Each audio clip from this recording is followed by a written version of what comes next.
My loves, I am so happy and so pleased to announce that this episode is brought to you by my very own company, Savage Chocolates, which is all about cultivating a more loving relationship to your body and to food. You know, we don't really believe in guilty pleasure. We just believe in pleasure done well.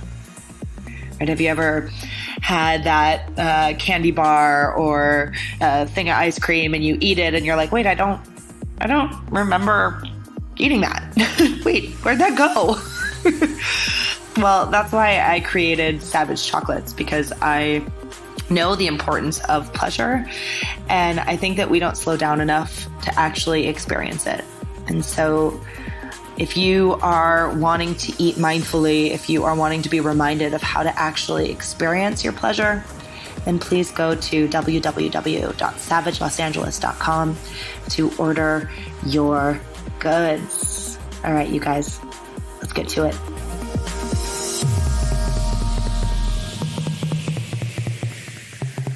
I'm just going to keep repeating it. I'm so excited and grateful that you're here. Melissa Ambrosini, you're an angel sent from heaven above.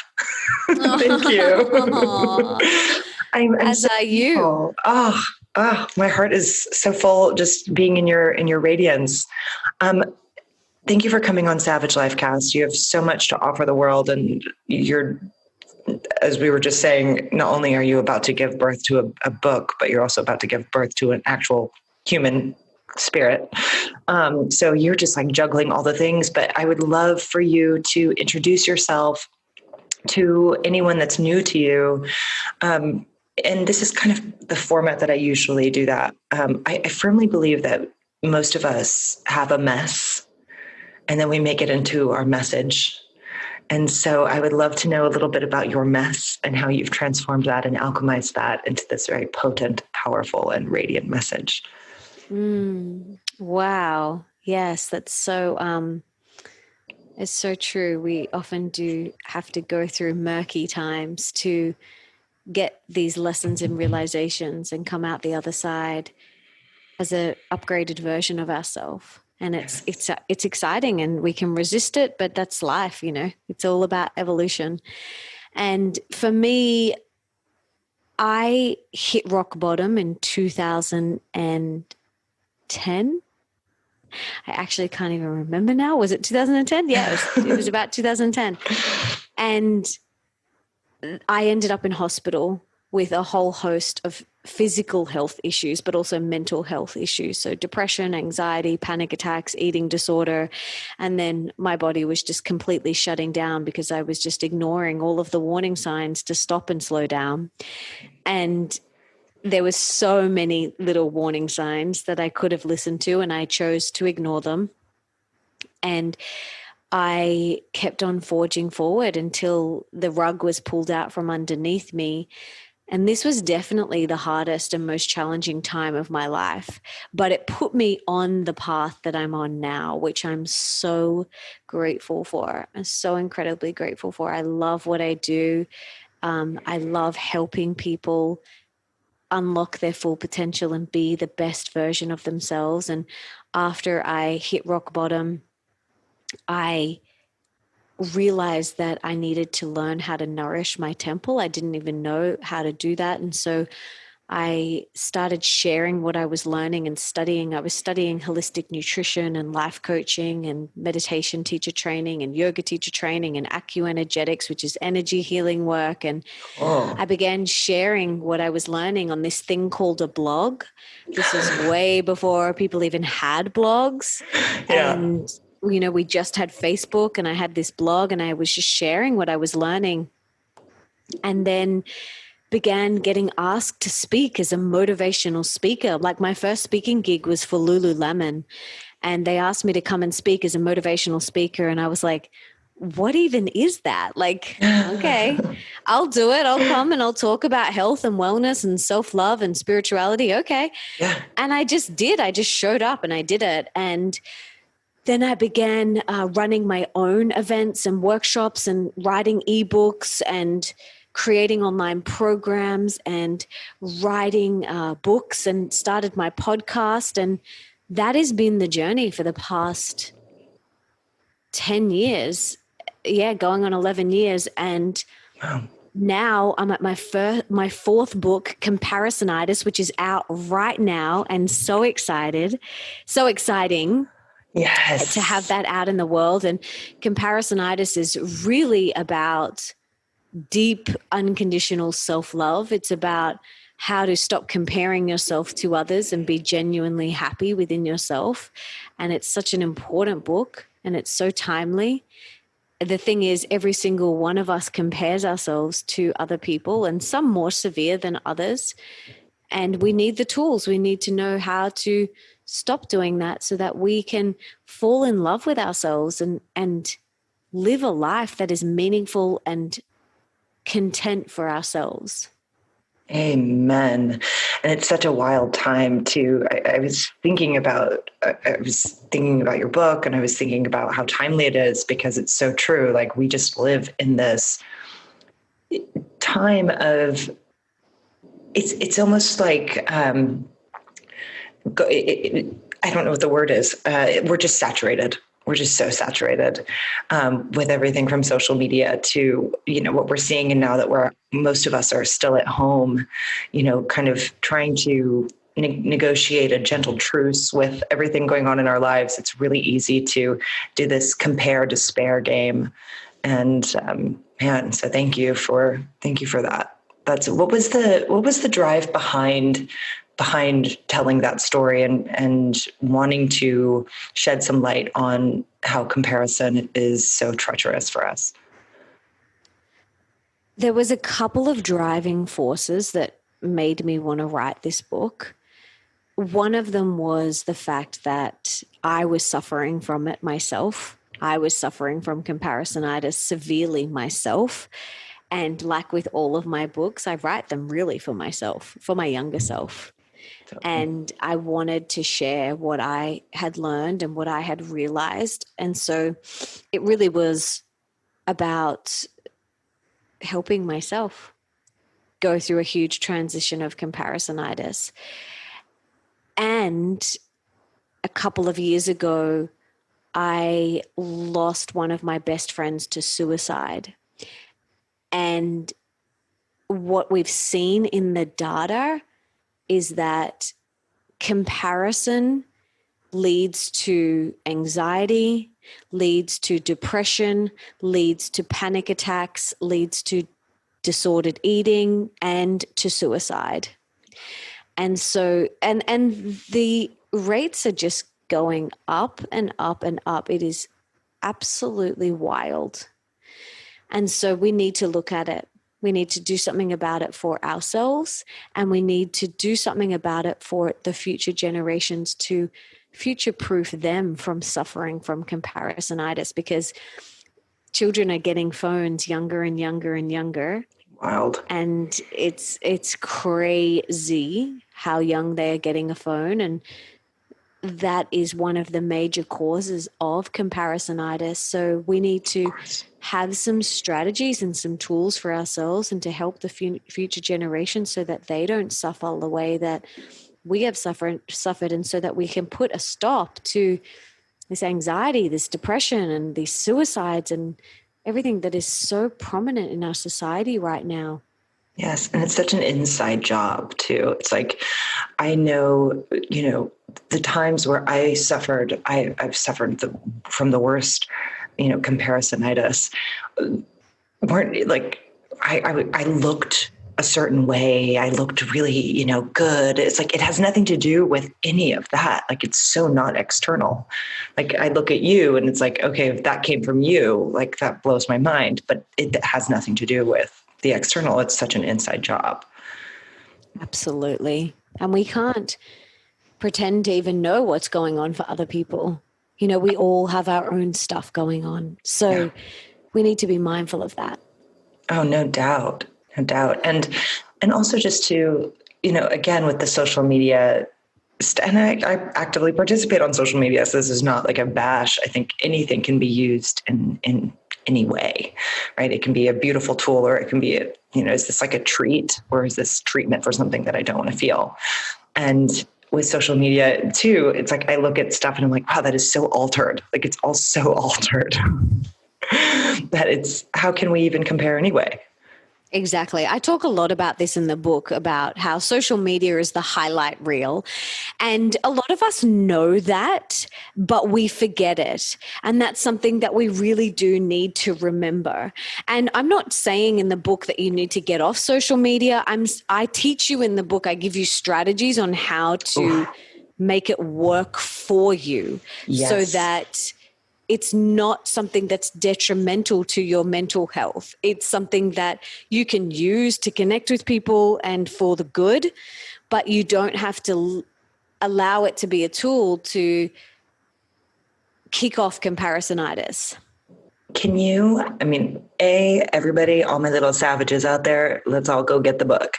But B, can you maybe share like a little tidbit of a tool that maybe someone who's struggling with social media? I mean, I literally, one of my good friends, she was like, I'm single and everybody's married and, doing this. It's like these comparisons it's not just about bodies. It's like about relationships. It's about everything. Do you have like a little tidbit that you could give our little savages about how to, I don't know, just quiet that voice? Yeah, I think we definitely need to remember that it is a highlight reel. Like, you do need to remember social media is the highlight reel.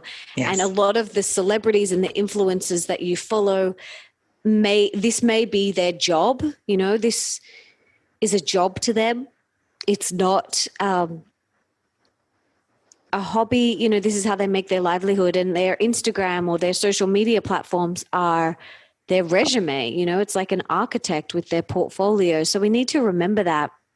You need to remember that there are tricks of the trade, from lighting and professional hair and makeup through to savvy camera angles and loaned wardrobes and airbrushing. Influencers and celebrities, they know how to post beautiful pictures. And even though we look at them and we know that there's still this like subconscious comparisonitis that goes on, like, oh, their life looks perfect. It's like, well, that's a professional photo shoot. Like, yeah, time out, everybody. Time out. Yeah. And I think another thing we need to remember is, like, we need to zoom out, no matter how perfect, quote unquote, perfect a picture may seem, there's always real life behind the picture. It's not all rainbows and butterflies. For example, in the book, I share about a story where I was in Greece, in the Greek islands, with my husband and my bonus son, and we had to shoot some content for some companies that we were working with. And the image is just so beautiful that we got of me in Santorini with like these white, beautiful rooftops, and I'm in this blue, gorgeous dress in the Mediterranean in the background. It was so stunning. Yet behind that frame is a really cranky 12-year-old little boy who's like had enough. Yeah. And wants to go and is like, we've been here for 2 hours. Can we please go? I'm hungry. And then, an over it husband who's like sick of taking the photos as well. And, there's life beyond the frame, and we forget that. And so we do need to remember to zoom out of these pictures, like what is beyond that frame. And then, just remember that we've got to do more things that make us forget to look at our phone. I think we're so obsessed with our phones these days. Yes. And in the book, I say, do more things that make you forget to pick up your phone. So, for example, like I had lunch with some girlfriends over the weekend, and we sat there for 4.5 hours, and not one of us picked up our phone. Like going to the cinema or being in nature or playing or going stand-up paddleboarding. Like, do more things that are actually real life. Yes, social media is like, you can get snippets of someone's life, but it's not the totality of their life. It's right. Unless they're doing IG lives and streaming 24/7. Yeah. You don't know what's truly going on. And we just have to remember that. Yes. Thank you for that reminder, because it's so easy to get caught up in the stories. And I think it ties so beautifully into, you've written so beautifully about our inner mean girl. It's like we do the compare game, and then like the mean girl pipes up and is like, oh yeah, and she's hotter than you, and like she's this and that, and it's like they feed each other. Do you find, I feel like looking at the progression of your writing, they kind of tie in. How does that work? Absolutely. So my first book, Mastering Your Mean Girl, is all about that voice inside your head, like you said, the one that says, you're not good enough, you're not smart enough, you're not pretty enough, you'll never meet the guy, you'll never get out of debt. Who do you think you are?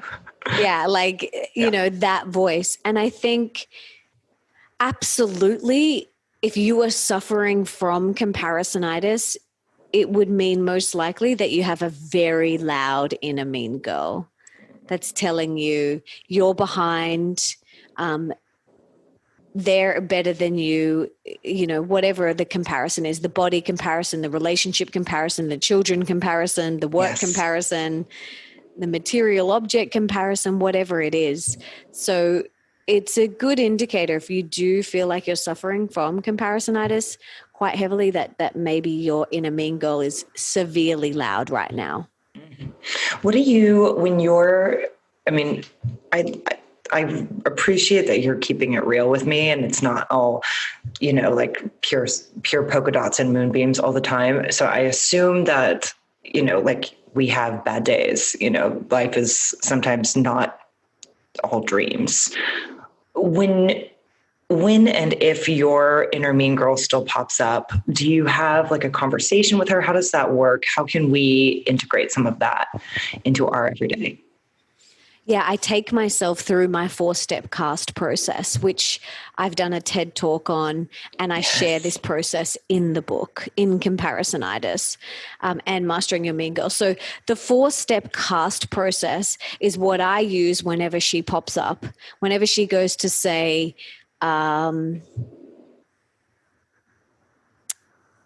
you're not good enough, or you're never going to get out of debt, or you're never going to meet the guy, or whatever it is. And let me walk through that process with you now. So yes, I'd love that. The 4 steps, CAST stands for, it's an acronym, and all you have to do to remember is the word cast. And basically what we're doing is we're casting aside our inner critic so that our true self can shine out. Because so many people forget that their inner critic is not who they truly are. So the first step is we need to create a character for our inner critic. So maybe for you, your inner critic, like if you close your eyes and you visualize that voice that says you're not good enough, you're not pretty enough, you're not skinny enough, who do you think you are? Just think about for a moment what that voice looks like. Is it you, or is it someone else? Totally somebody else. Is it a male? Yeah. Yeah. Is it a male? Is it a female? Like just close your eyes and really visualize that person. And now I want you to give that person a name. And it could be Bob, Mary, Negative Nancy, Debbie Downer. Mine's Veronica. Veronica. Mm-hmm. Yes. Very intense. And once you've got an image and once you've got a name, you can open your eyes.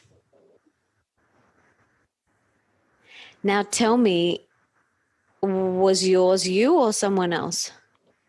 Mine was definitely someone else. Interesting. Yeah. Do you know this person? It's like an image. It's not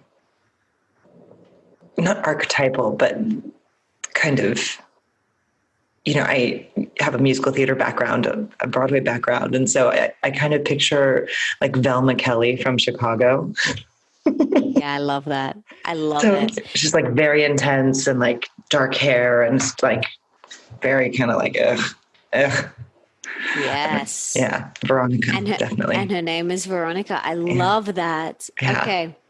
So that is the first step of the cast process, is creating a character. C stands for character. And what this does is it puts distance between who you truly are and your inner critic, because a lot of people think that their inner critic is who they truly are, which is like the biggest lie of all. It's not who you are. Yeah. Like, that voice is not the truth, right? Not real. So not it. It's not real.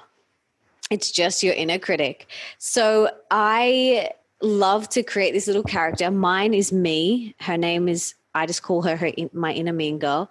And she sits on my right shoulder.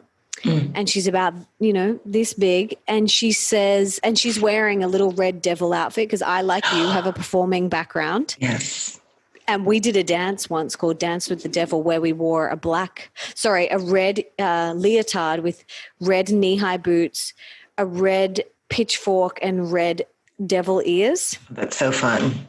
And so she looks like that in that outfit. And she sits on my right shoulder. And whenever that voice pops up in my head, I just visualize that. I visualize her. And what it does is it also not only puts distance between who you truly are and your ego, but it brings lightness and joy to the situation.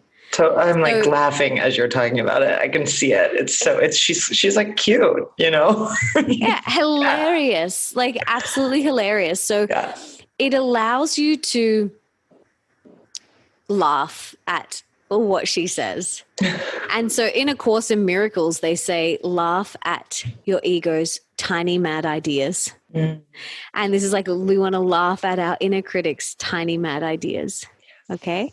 So that's the first step, cast. C stands for cast. The second letter, A, stands for awareness. We have to become aware of when she is speaking and what her triggers are. So whether it's social media or a particular relationship or in a particular environment, become aware of when she is piping up and saying, you'll never meet the guy, or whatever it is.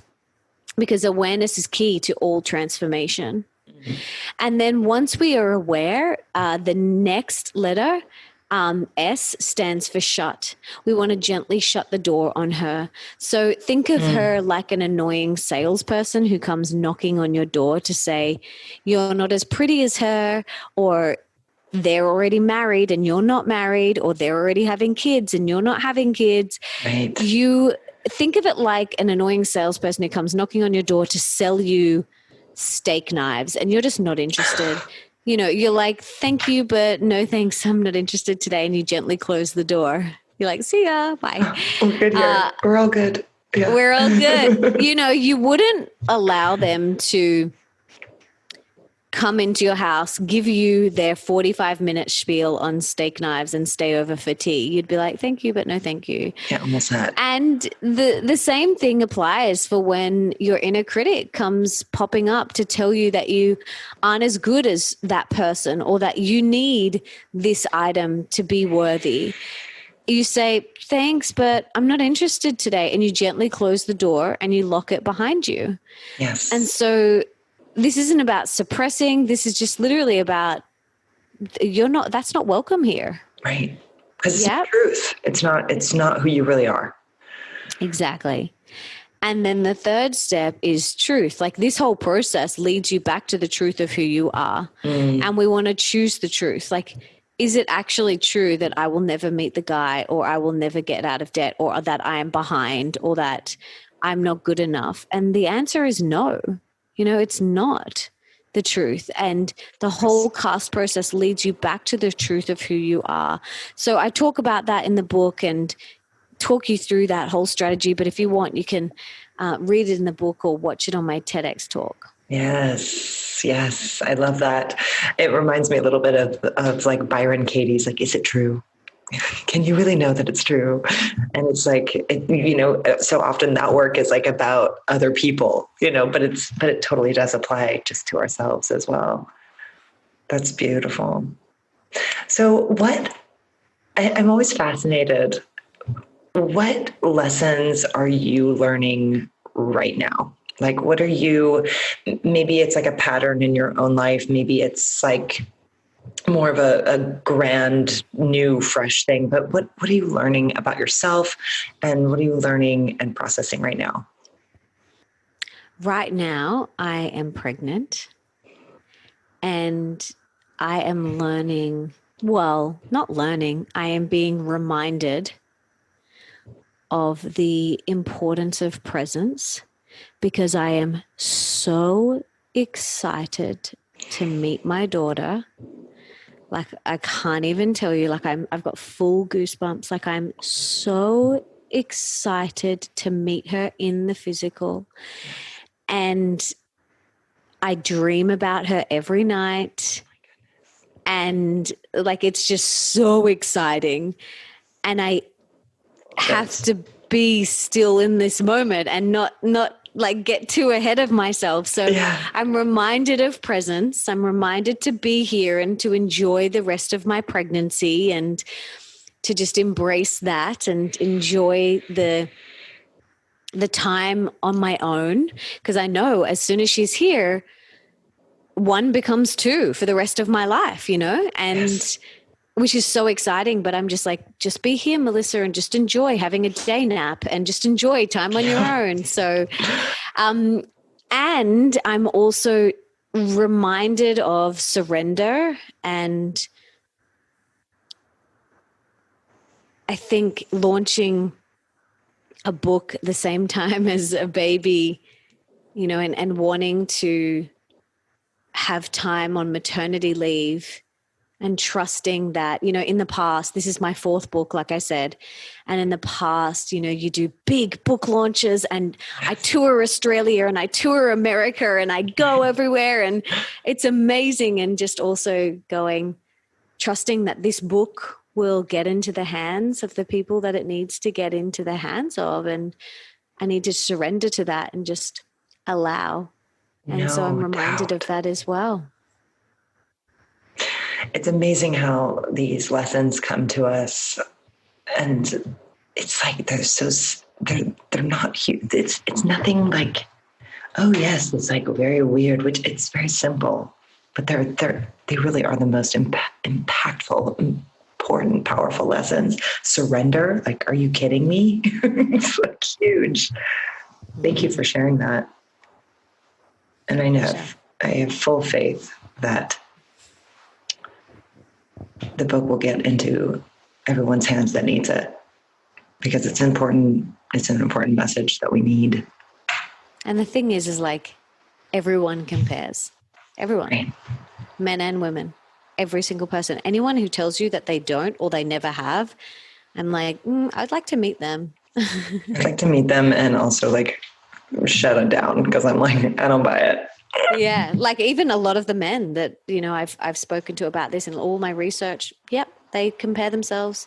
And I know women, we have, way more thoughts in our mind each day. We have between 60 and 80,000 thoughts a day. Men have around 40. So we're probably doing it more than men, just purely because of the amount of thoughts that we have.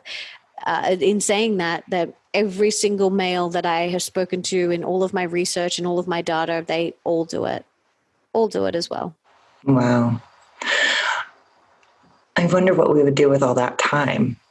I talk about this a lot in the book about, tell me, freeing up mental bandwidth, because we spend so much time and energy comparing ourselves to others.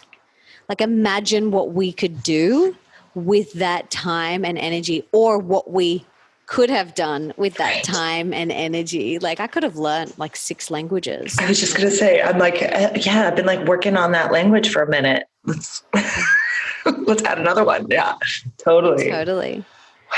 Yeah. And, I know that you did an Audible special on living a purposeful life. I feel like that is also so intertwined with that as well. Like, if we're spending all this time berating and tearing ourselves down, and then all of a sudden, we free up this space, like, let's get back to purpose. Let's get back to truth. Mm-hmm. That is exactly it. Like if you take away in one day how much time you spend comparing yourself to others or just numbing out, scrolling or whatever it is, what you could have done with that time. It's just, yeah, for your purpose, for giving back to people, for living your dream life. There's just so much time in the day that we can free up to do the things that really mean a lot to us. Why do you think so many of us struggle to live on purpose? Because we're comparing and because we're distracted, because of the noise. Yeah. There is so much noise. Yes.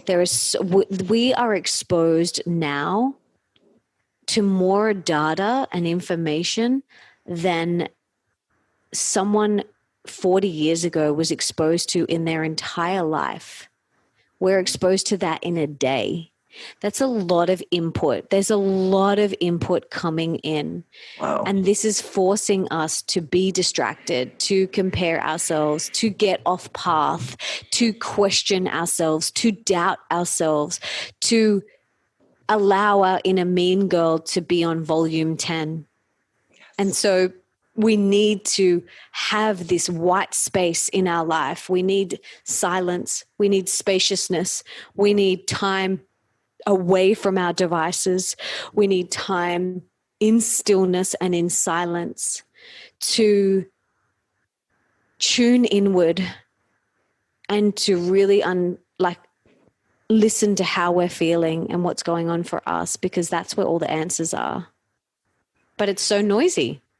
So noisy. For someone who's like, yeah, cool. I want to listen to myself and create some space. What is one step in that direction that someone can actionably do or not do to kind of create a little bit more space, that white space? Start meditating. The great healer. Meditating. Yeah. It's the best every day. I don't have time. Yeah, right. We all have time. Stop watching Netflix. Totally. Stop scrolling Instagram. Totally. We all have time. I know people who have 5 kids and still meditate every day.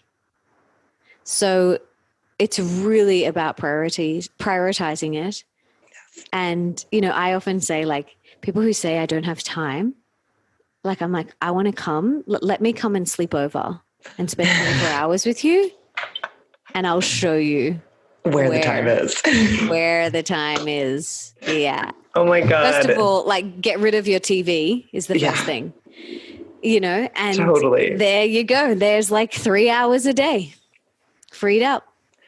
That's so true. My meditation teacher always said, okay, cool. You don't have 20 minutes to meditate. You actually need to meditate for 40. Exactly. They're like, if you don't have time, then you need to, it's so real. Meditation buys you time.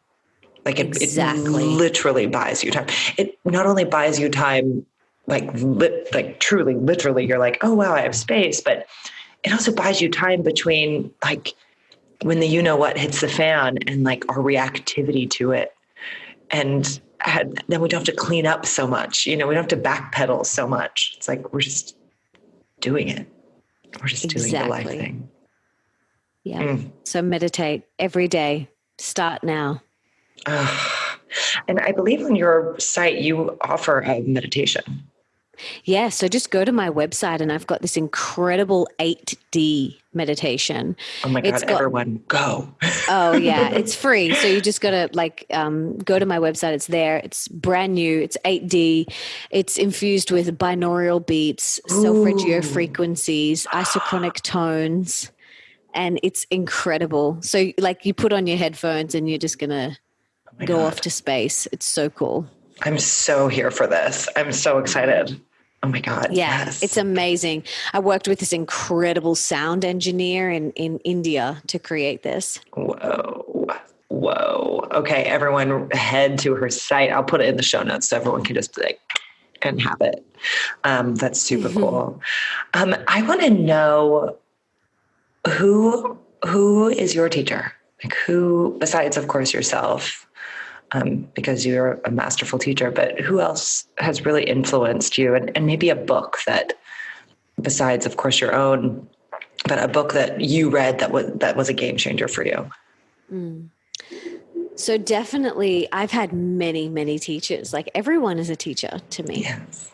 Every relationship is a teacher. Like my unborn daughter is a teacher. My husband is a teacher and a mentor for me.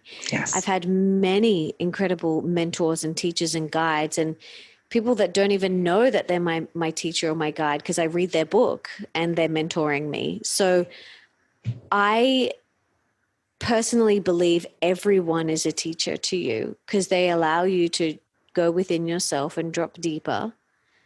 And we have to remember that everyone is a spiritual assignment.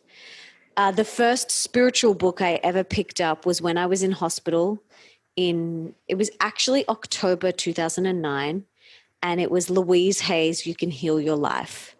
So that was the first book I ever picked up that had a huge impact on me. And then, some other incredible books. There's so many books. On my website, if you go and search my blog and then type in books, I've got life-changing books that have changed my life in all the different areas. Ooh, so if you've got like a health one, a relationship one, like there's so many good ones. And I am obsessed with reading. So I usually read like a book a week. Yes. Like my aim is to read each year. Yeah.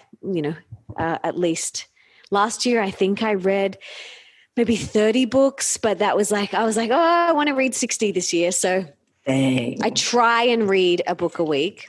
Wow. But usually it's around a book every 2 weeks. It's just so important to me to continue to learn and grow. And there have been so many great ones. Conversations with God with Neil Donald Walsh was amazing. I had him on my podcast. So amazing. And then like in terms of parenting, The Conscious Parent or The Awakened Family by Dr. Shafali, relationships, men are from Mars, women are from Venus. Like there's so many money books. There's what's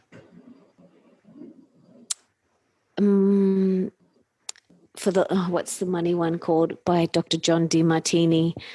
Oh, I can't remember. It's amazing. And the name has just gone from my mind. And then there's so many great health books and all of my books too. I just think they're all incredible. God, yes, they are. Thank you for that. And I got really excited when you mentioned Louise Hay's You Can Heal Your Life, because that was my rock bottom book. When I hit my bottom with anorexia, I was on an airplane and I had been on tour with a show. And so I hadn't seen my family in a long time. And so they didn't know how sick I was and all the things.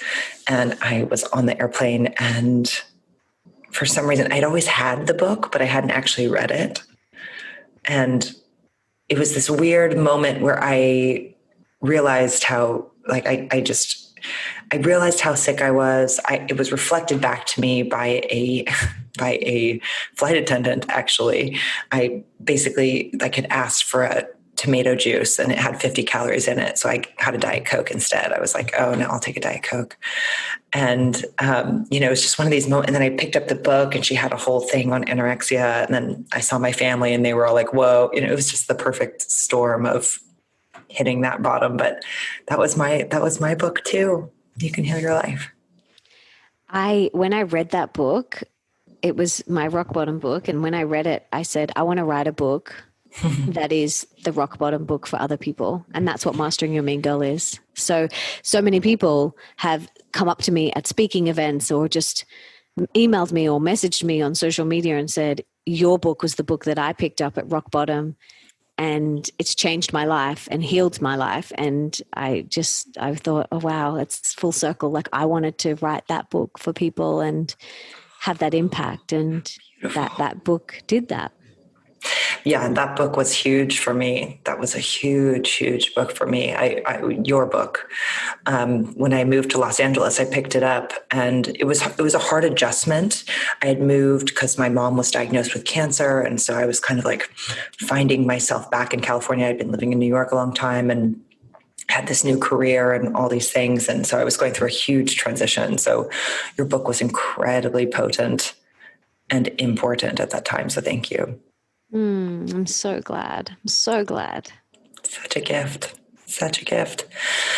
Well, it's already been 45 minutes and I don't know how that happened, but I want to say thank you so much for coming on. And is there anything else that we need to know about you? Any last thing you want to share? And then of course, where we can pick up your book.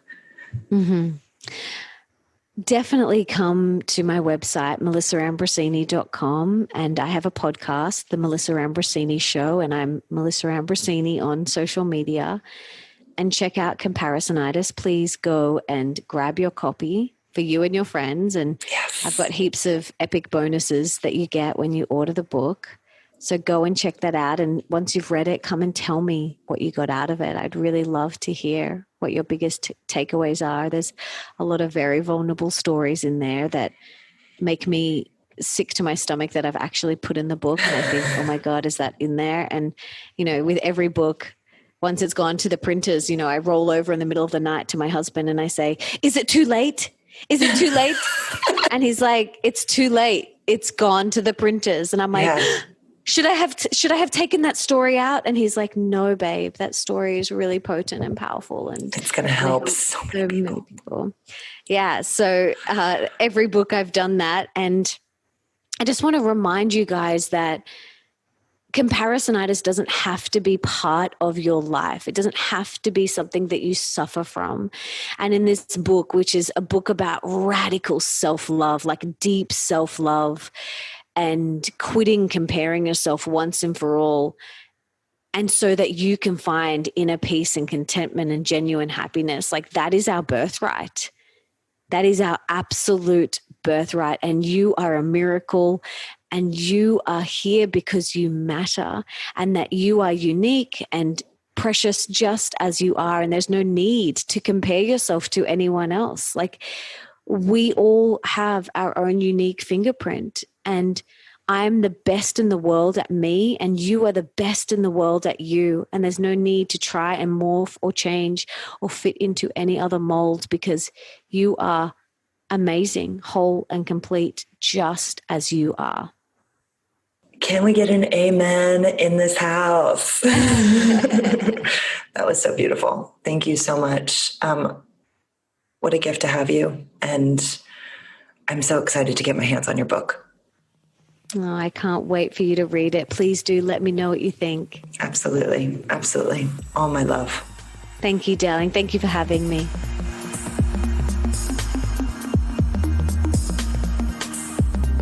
All right, you guys, thank you so much for carving out the time to listen to this wisdom, to listen to all this goodness.